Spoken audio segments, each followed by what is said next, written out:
So everyone's talking about Dak might actually end up resetting the quarterback market. We all know it's not who you are, it's when you are when it comes to NFL quarterbacks. It's if you're a starting quarterback and a team wants to keep you, you're the next one to get the biggest contract. Dak has a lot of leverage against the Cowboys because remember they were back in a few years ago, they didn't really want to extend him. And so they didn't go with your generic just the next highest offered contract. They did some funny things with the contract to get Dak to come back and sign it. And say what you want about the Cowboys, I mean, like they have had back to is it 3 12-win seasons in a row now? Dak's numbers have been Yep. great. Dak Yep. Dak has played statistically has played well. I mean, Yeah. arguably he should have been MVP over Lamar if you just look at the stats. We don't have to hash that debate again. Yeah. We know But it should have been CMC. he's also got some leverage over the Cowboys this offseason. His cap number for 2024 is $59.45 million. Now, that's not what he's getting paid. That's what his cap hit is. I think he's already gotten a majority of his money out of his contract. He cannot be tagged next year because that was part of the deal in his contract. And remember, I told you they did some funky things with this contract to get him to sign it because they wanted him to prove himself, and I think he has. He has a no trade clause. If Dak were to leave in free agency next season, Dallas would take $36.4 million in dead money for 2025. So that means that's damn near an average quarterback right there, and in against your cap for next season, not this season, but the following season.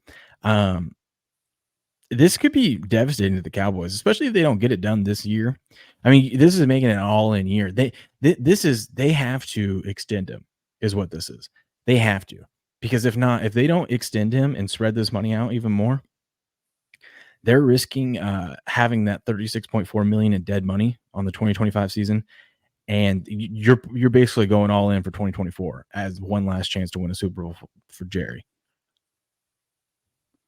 I told you, I don't think they're winning another Super Bowl in Jerry Jones' lifetime. I don't. Good morning, AK. He says, "Here we go. Here we go." Then, wow, Dak over Purdy or CMC for MVP? No, sir. No, sir. We said it should have been CMC. We all know it should have been CMC. He said, "Tune in for the Ricky Purdy slander."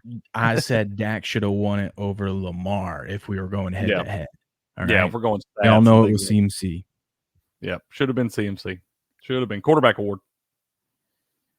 So yeah, man. Yeah. I don't know. What do you think about this? What do you're going all in? I mean, I don't know. I think he's young enough and he's proved enough that you should extend him. Yeah, I know that's what I'm saying. Like, giving him an average of extra $60 million a year going forward, but you've put yourself in this hole and now you're screwed. And if you want to keep your window open for a Super Bowl, you're going to have to extend him because you just can't risk that money there. And let's be real. Like, there are way, way worse quarterbacks to have running the show for your team than Dak Prescott.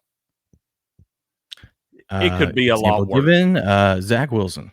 Exactly. Oh, I can give you a lot more than that, man. Jeez, you had Zach Wilson out there. You had Trubisky playing some, Mason Rudolph.